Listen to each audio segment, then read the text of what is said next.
Ucapan mengejutkan mantan pelatih timnas, selamat Gerald dan Jens Raven. Akankah Sintayong kembali dampingi Vandenberg di timnas senior? Hancurkan Brunei Darussalam 8-0, Gerald Vandenberg ingatkan timnas U23, jangan remehkan Filipina dan Malaysia. SUGBK sepi saat timnas U23 menang 8-0, Erick Thohir mungkin karena fans sudah yakin menang.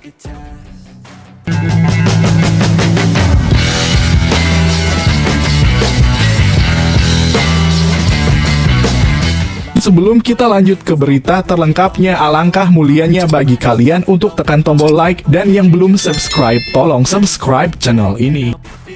Ucapan mengejutkan mantan pelatih timnas, selamat Gerald dan Jens Raven. Akankah Sintayong kembali dampingi Vandenberg di timnas senior? Kemenangan telak timnas Indonesia U23 atas Brunei Darussalam dengan skor 8-0 bukan hanya mencatat sejarah baru dalam kualifikasi Piala Asia U23, tetapi juga memunculkan kabar mengejutkan yang menghangatkan jagat media sosial. Seorang mantan pelatih timnas Indonesia yang diyakini kuat adalah Sintayong, terekam mengucapkan selamat secara langsung kepada pelatih Gerald Vandenberg dan striker muda Jens Raven. Momen itu membuat publik bertanya-tanya apakah ini hanya bentuk apresiasi biasa atau sinyal akan kembalinya Sintayong ke tubuh timnas Indonesia. Ucapan yang menggetarkan publik dalam sebuah video singkat yang beredar di sejumlah akun fanbase sepak bola Indonesia. Sosok pria yang dikenal sebagai mantan arsitek Garuda terlihat menyampaikan ucapan selamat dengan bahasa penuh antusias. Selamat untuk Gerald Vandenberg dan Jens Raven. Pertandingan yang luar biasa, permainan yang hebat, ucapnya dengan senyum bangga. Walau tidak disebutkan namanya secara eksplisit, penggemar sepak bola tanah air dengan cepat mengaitkan suara dan gestur dalam video tersebut dengan Sintayong, pelatih asal Korea Selatan yang sempat membangkitkan semangat Garuda sejak 2020 hingga awal 2025. Vandenberg, pelatih Eropa yang menyulap U23, Gerald Vandenberg, legenda sepak bola Belanda yang resmi menukangi timnas Indonesia U23 sejak Januari 2025. Langsung mencuri perhatian publik dengan pendekatan modern dan strategi menyerangnya. Pria yang pernah membawa Belanda juara Euro 1988 ini sukses membentuk pola permainan menyerang cepat yang sangat efektif, terbukti dalam kemenangan mencolok 8-0 atas Brunei Darussalam. Sebagai bagian dari proyek jangka panjang PSSI, Vandenberg juga dipercaya menjadi salah satu asisten pelatih untuk tim senior Indonesia di bawah Patrick Kluivert. Kombinasi ini disebut sebagai era Belanda yang ingin menghadirkan filosofi sepak bola total ke dalam tubuh timnas merah putih. Jens Raven, bintang baru yang bersinar dalam pertandingan kontra Brunei, Jens Raven menjadi sorotan utama. Striker berusia 20 tahun itu mencetak 5 gol dan menunjukkan ketajamannya sebagai predator di kotak penalti. Ucapan selamat yang diberikan secara spesifik untuk dirinya dari mantan pelatih nasional pun menjadi bahan pembicaraan tersendiri. Dia masih sangat muda tapi punya visi, kecepatan, dan naluri mencetak gol yang sangat matang. Sangat pantas bermain di level yang lebih tinggi, ujar narator dalam video ucapan tersebut yang semakin memperkuat dugaan bahwa itu adalah Sintayong. Benarkah Sintayong akan kembali? Kembalinya nama Sintayong ke ruang publik pasca pemutusan kontrak oleh PSSI di awal tahun ini memunculkan tanda tanya besar apakah ucapan tersebut hanya bentuk penghormatan atau justru bagian dari proses pemanggilan kembali. Publik pun mulai berspekulasi akankah Sin kembali bergabung bukan sebagai pelatih utama tetapi dalam peran kolaboratif bersama Vandenberg dan tim pelatih Belanda lainnya. Di media sosial, ide duet Vandenberg-Sin bahkan sempat menjadi trending topik dengan sebagian besar netizen menyambut antusias kemungkinan tersebut. Banyak yang berharap Shin bisa kembali membina generasi muda dan membantu menyatukan visi sepak bola nasional, mengingat ia pernah membangun fondasi kuat dari level U19, U23 hingga senior.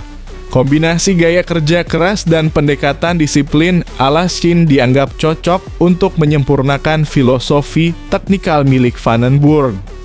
PSSI belum buka suara hingga saat ini. Belum ada pernyataan resmi dari PSSI mengenai kemungkinan keterlibatan kembali Shin Tae-yong di tubuh tim nasional. Namun Ketua Umum PSSI Erick Thohir beberapa waktu lalu sempat mengatakan bahwa struktur kepelatihan Timnas Indonesia selalu terbuka untuk perubahan selama demi kemajuan sepak bola nasional. PSSI terus mengevaluasi sistem dan komposisi kepelatihan untuk memastikan arah pembinaan yang selaras dari usia muda hingga senior.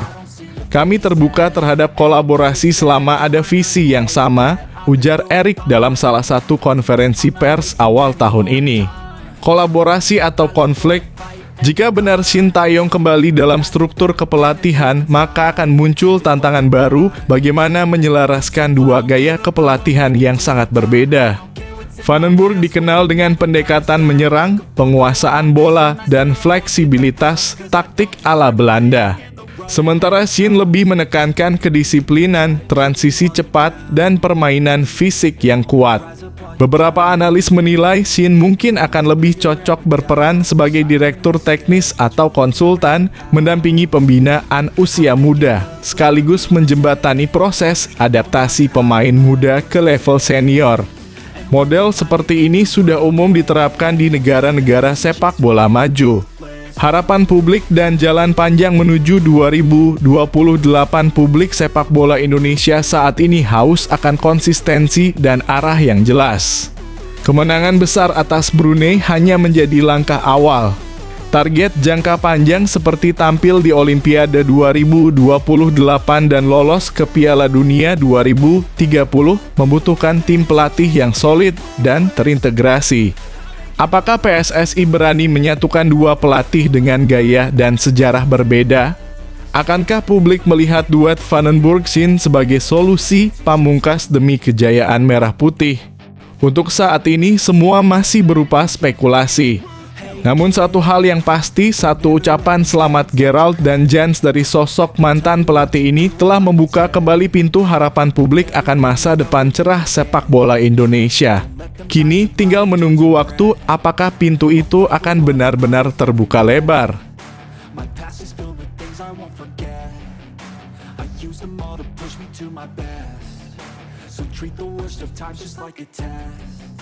If only I could go back in time, I'd tell myself that everything will end up alright. Just push yourself, test yourself, figure out what you like, and find your limits, don't be rigid, always work towards a prime. Surround yourself with open minds, people can change your life. A few friends with intent can help you feel alive. Find a passion, take some action, and with a little time. Hancurkan Brunei Darussalam 8-0, Gerald Vandenburg ingatkan Timnas U23, jangan remehkan Filipina dan Malaysia.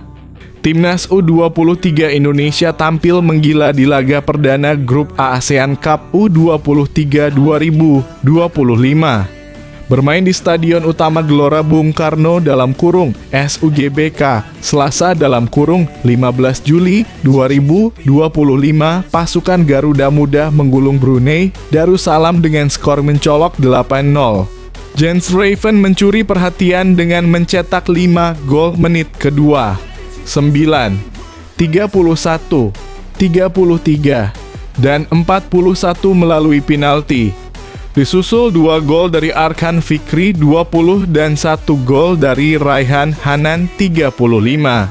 Tim Merah Putih benar-benar berpesta gol malam itu. Namun meski menang telak, sang pelatih Gerald Vandenburg enggan larut dalam euforia. Ia justru menyoroti ketimpangan performa antara pemain utama dan pemain pengganti. Saya sangat senang dengan tim saya.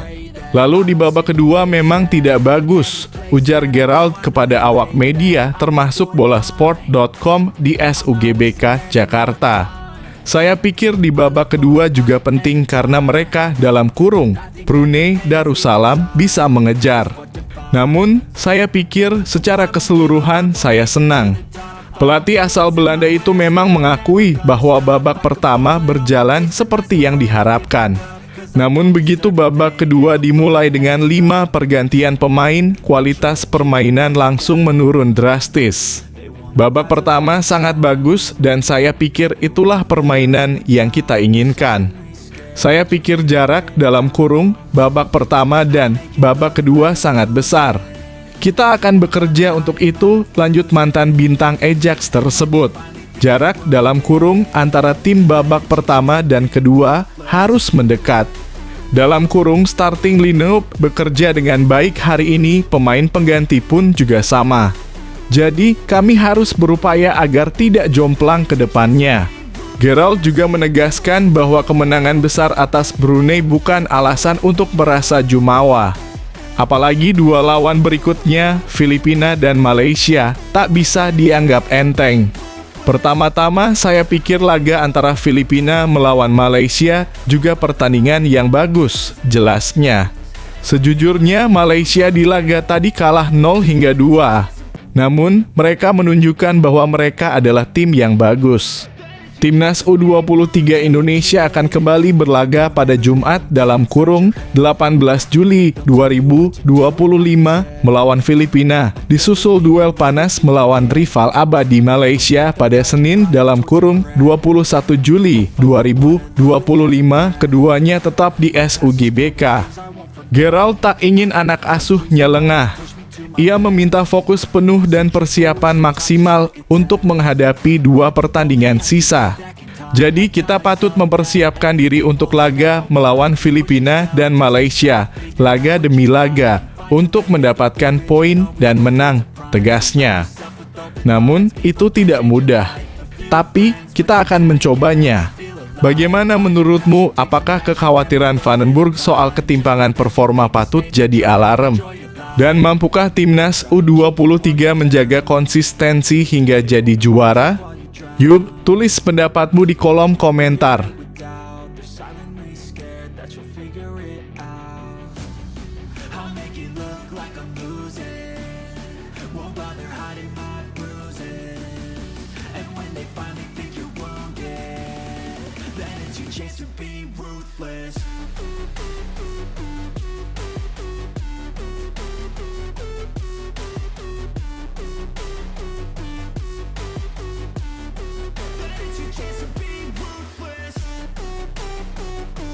SUGBK sepi saat timnas U23 menang 8-0. Erick Thohir, mungkin karena fans sudah yakin menang. Laga pembuka timnas Indonesia U23 di ASEAN Cup U23 2025 memang berakhir manis. Skuad Garuda Muda menggulung Brunei Darussalam U23 dengan skor telak 8-0 di Stadion Utama Gelora Bung Karno dalam kurung SUGBK Selasa malam dalam kurung 15 Juli 2025. Tapi ada satu hal yang mencuri perhatian tribun stadion tampak sepi.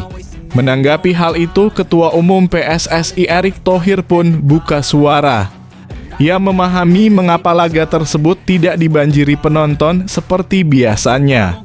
Menurutnya, keyakinan publik akan kemenangan besar melawan Brunei membuat mereka memilih menonton dari rumah. Ya, mungkin ekspektasi Indonesia lawan Brunei di atas kertas menang, ujar Erick Thohir. Optimistis laga berikutnya lebih ramai meski laga pertama minim supporter di stadion. Erick tetap optimistis suasana akan berbeda pada pertandingan-pertandingan berikutnya. Pasalnya, timnas U23 akan menghadapi lawan yang lebih tangguh dan tentu membutuhkan suntikan semangat dari para pendukung langsung di stadion.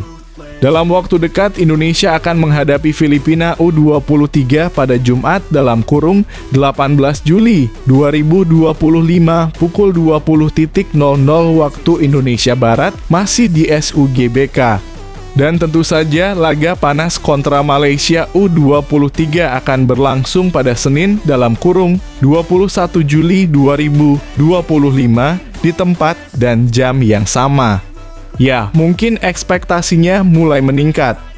Saya yakin penonton akan mendukung Indonesia lawan Filipina, ucap Erick. Selain itu, kapan lagi kedatangan tim Malaysia yang sudah lama kita tunggu-tunggu tambahnya? Garuda Muda butuh dukungan untuk lolos ke semifinal. Saat ini, Timnas Indonesia U23 baru mengantongi 3 poin dari 1 laga.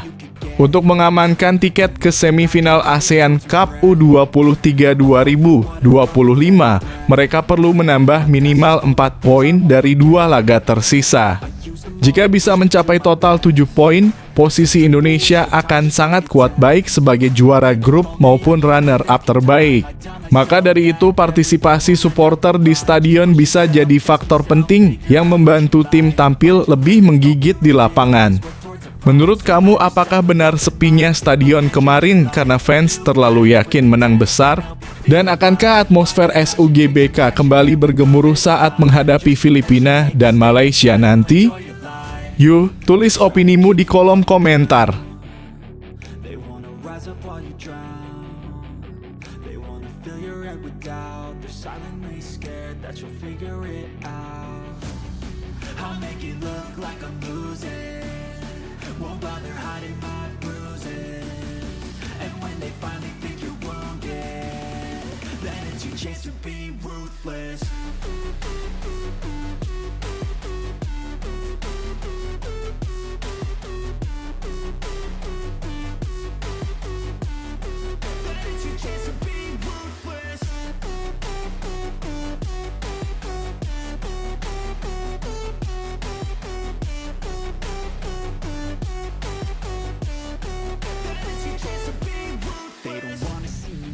They don't wanna see me care. Anytime I make some progress, I can see that they compare. I think everyone's against me, maybe something in the air. Am I paranoid? I swear a void is forming and they're scared. I walk a straight path, not many can say that. I like to play fast, cross me and there's payback. You better pray that I don't see your face at any place that I go. I know you hate that. I've been doing fine, I'm not wasting any more time.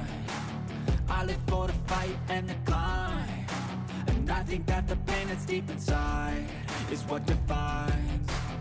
So I won't give up, I'm gonna make it to the top. I don't care what's in my way, I swear I'm never gonna stop. I could fall flat on my face and I swear I will get back up, cause I don't deserve a thing and the road ahead is tough. They'll try to kick you while you're down. They wanna rise up while you drown. They wanna fill your head with doubt. They're silently scared that you'll figure it out. I'll make it look like I'm losing. Targetkan Alexander Isak, Liverpool justru menemui tembok tinggi. Meski baru saja meraih gelar juara Premier League 2024 hingga 2025, Liverpool tak ingin berpuas diri. The Reds tengah memburu pemain baru untuk memperkuat skuad, khususnya di lini depan. Setelah kedatangan Florian Wirtz, Jeremy Frimpong, dan Milos Kerkez, fokus kini tertuju pada perombakan posisi striker. Langkah awalnya adalah melepas Darwin Núñez yang diminati Napoli dan juga klub-klub dari Arab Saudi. Sementara itu, Liverpool mengincar Alexander Isak dari Newcastle United sebagai pengganti potensial. The Reds sudah berupaya keras sejak Maret untuk mengamankan tanda tangan striker asal Swedia ini. Namun, usaha Liverpool menghadapi kendala besar. Newcastle sama sekali tidak berniat melepas Isak dan keinginan ini cukup dimaklumi. Pasalnya, Isak tampil sangat konsisten sepanjang musim 2024 hingga 2025, mencetak 23 gol dan 6 assist dari 34 pertandingan Premier League, angka yang menjadikannya salah satu striker paling produktif. Apakah Liverpool akan menyerah atau terus berjuang keras mendapatkan Isak? Bagaimana menurut kalian, Reds? Apakah Isak pantas jadi target utama Liverpool atau ada opsi lain yang lebih realistis? Yuk bagikan pendapat kalian di kolom komentar.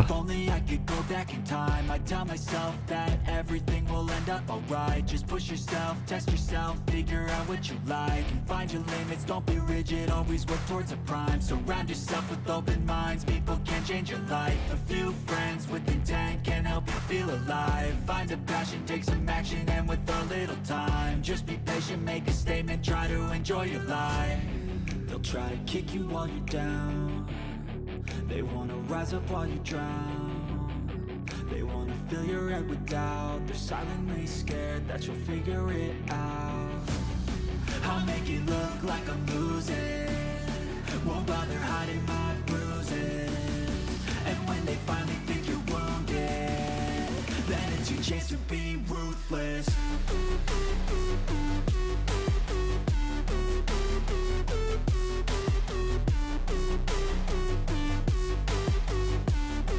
Then it's your chance to be ruthless. James mencatat selangkah lagi tinggalkan Manchester City, Eintracht Frankfurt jadi favorit. Gelandang muda berbakat James mencatat semakin dekat meninggalkan Manchester City musim panas ini. Pemain 22 tahun ini dikabarkan tengah menjajaki peluang pindah ke Bundesliga dengan Eintracht Frankfurt sebagai kandidat utama yang siap menampungnya. Seperti halnya Jack Grealish dan Calvin Phillips mencatatnya masuk dalam daftar pemain yang kemungkinan besar akan dilepas City. Meski kontraknya masih berlaku hingga Juni 2026, manajemen The Citizens terbuka dengan penawaran yang sesuai. Menurut Transfermarkt, nilai pasar jatuh sekitar 17 juta pound 356 miliar rupiah. Tapi City kabarnya mengincar angka mendekati 30 juta euro 528 miliar rupiah. Berpotensi jadi salah satu penjualan termahal musim ini. Laporan dari jurnalis Sky Germany Florian Plettenberg menyebut Eintracht Frankfurt kini memimpin perburuan. Jata dijadwalkan mengunjungi fasilitas klub di Frankfurt dalam beberapa hari ke depan untuk menilai langsung proyek tim. Meski belum ada kesepakatan final, pembicaraan resmi dijadwalkan pekan depan. Pelatih Dino Topmeler sangat tertarik membawa Mchata memperkuat lini tengah menjelang musim 2025 hingga 2026 saat Frankfurt juga akan berlaga di Liga Eropa. Namun, persaingan belum usai. Klub Bundesliga lain seperti Borussia Dortmund plus beberapa klub Premier League dan Serie A juga terus memantau situasi Mchata. Gimana menurut kalian? Apakah Mchata akan sukses di Bundesliga bersama Frankfurt atau sebaiknya dia bertahan dan berjuang di Manchester City? Yuk, share opinimu di kolom komentar.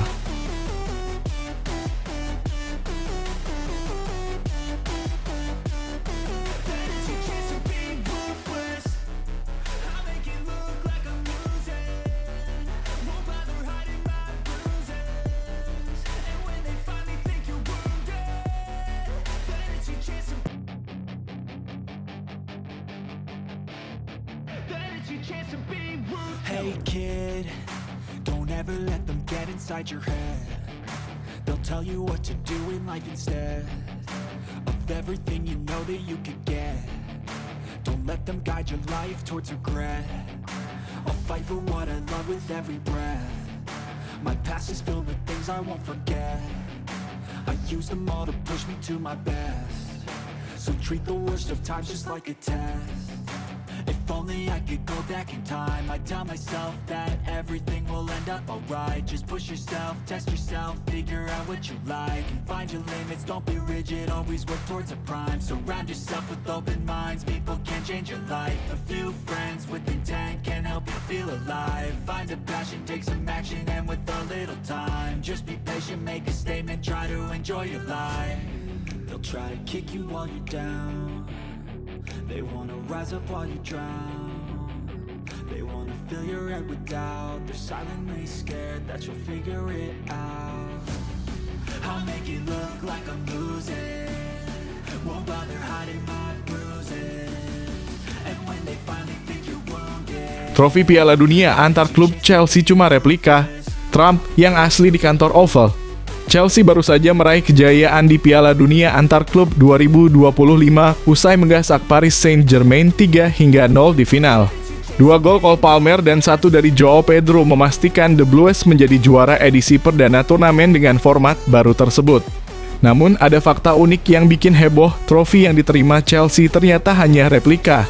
Piala aslinya menurut Donald Trump kini tersimpan di kantor Oval Gedung Putih. Dalam wawancaranya dengan DAZN usai final, Presiden AS itu mengungkap bahwa dirinya telah diberikan trofi asli oleh Presiden FIFA, Gianni Infantino. Mereka bilang, bisakah Anda menyimpan trofi ini sebentar? Kami akan menaruhnya di kantor Oval, kata Trump. Saya tanya, kapan kalian akan mengambilnya kembali? Mereka jawab, kami tidak akan pernah mengambilnya. Anda bisa memilikinya selamanya. Kami buat lagi yang baru. Dan mereka benar-benar bikin yang baru. Jadi sekarang ada di ruang Oval, ujarnya dengan santai. FIFA akhirnya membuat ulang trofi baru untuk diberikan kepada Chelsea. Lucu, aneh, atau sekadar simbolik? Gimana menurut kalian, fans Chelsea dan pecinta bola? Apakah replika ini mengurangi prestise kemenangan The Blues? Yuk berikan komentar kalian. While you're down, they wanna rise up while you drown. They wanna fill your head with doubt. They're silently scared that you'll figure it out. I'll make it look like I'm losing. Won't bother hiding my bruises. And when they finally think you're wounded, then it's your chance to be ruthless.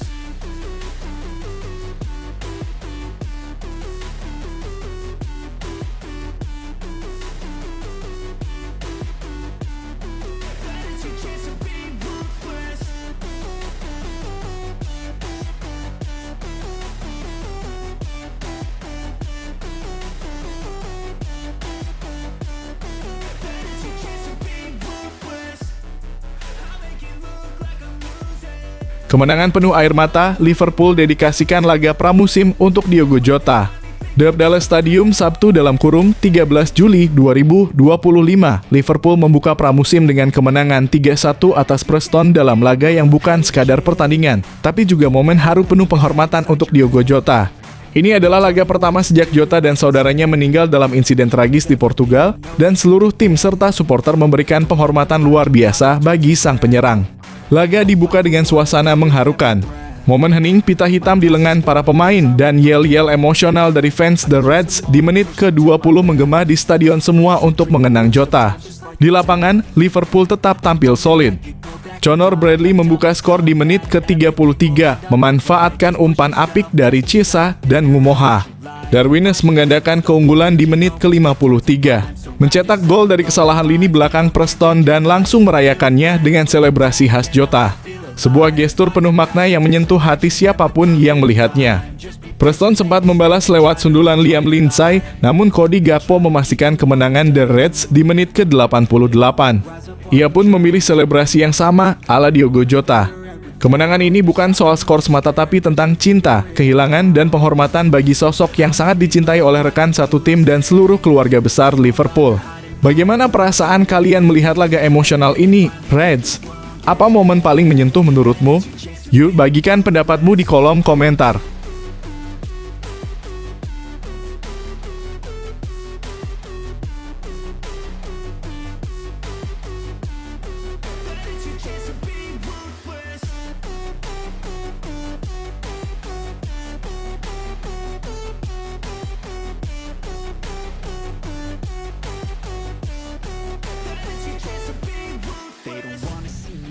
They don't wanna see me care. Anytime I make some progress, I can see that they compare. I think everyone's against me, maybe something in the air. Am I paranoid? I swear a void is forming and they're scared. I walk a straight path, not many can say that. I like to play fast, cross me and there's payback. You better pray that I don't see your face at any place that I go. I know you hate that. I've been doing fine, I'm not wasting any more time.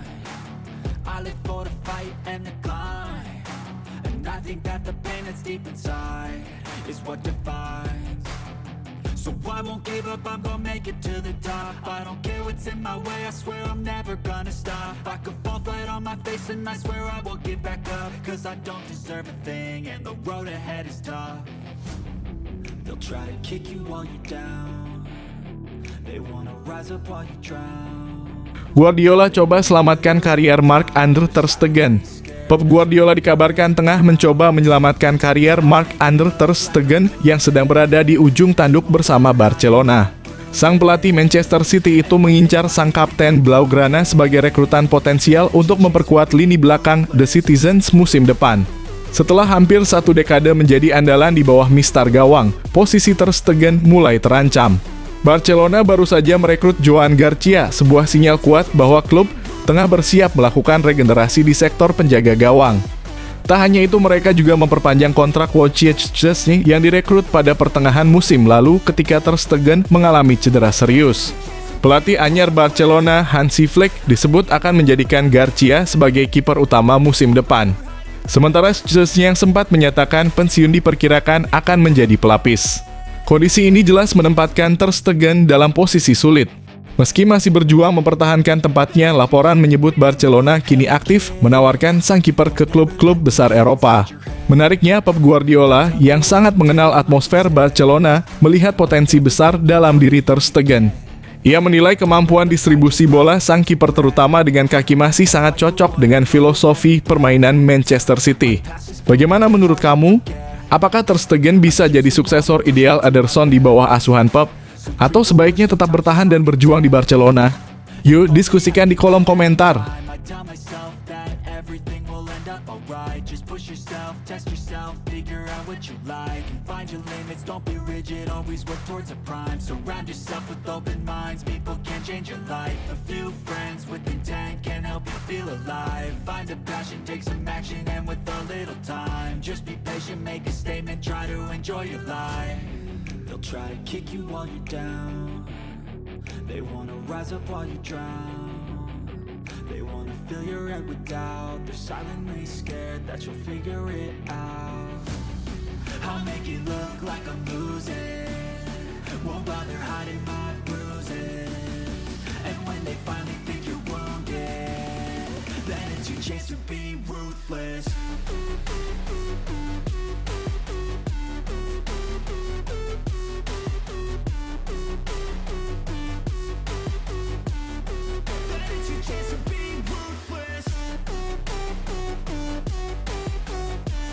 Cole Palmer bersinar, Chelsea taklukkan PSG 30 di final Piala Dunia antar klub.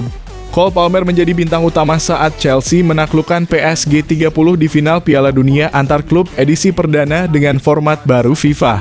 Palmer tampil luar biasa dengan mencetak 2 gol dan 1 assist memastikan The Blues meraih gelar juara secara meyakinkan. Meski berstatus underdog, Chelsea tampil dominan sejak menit awal.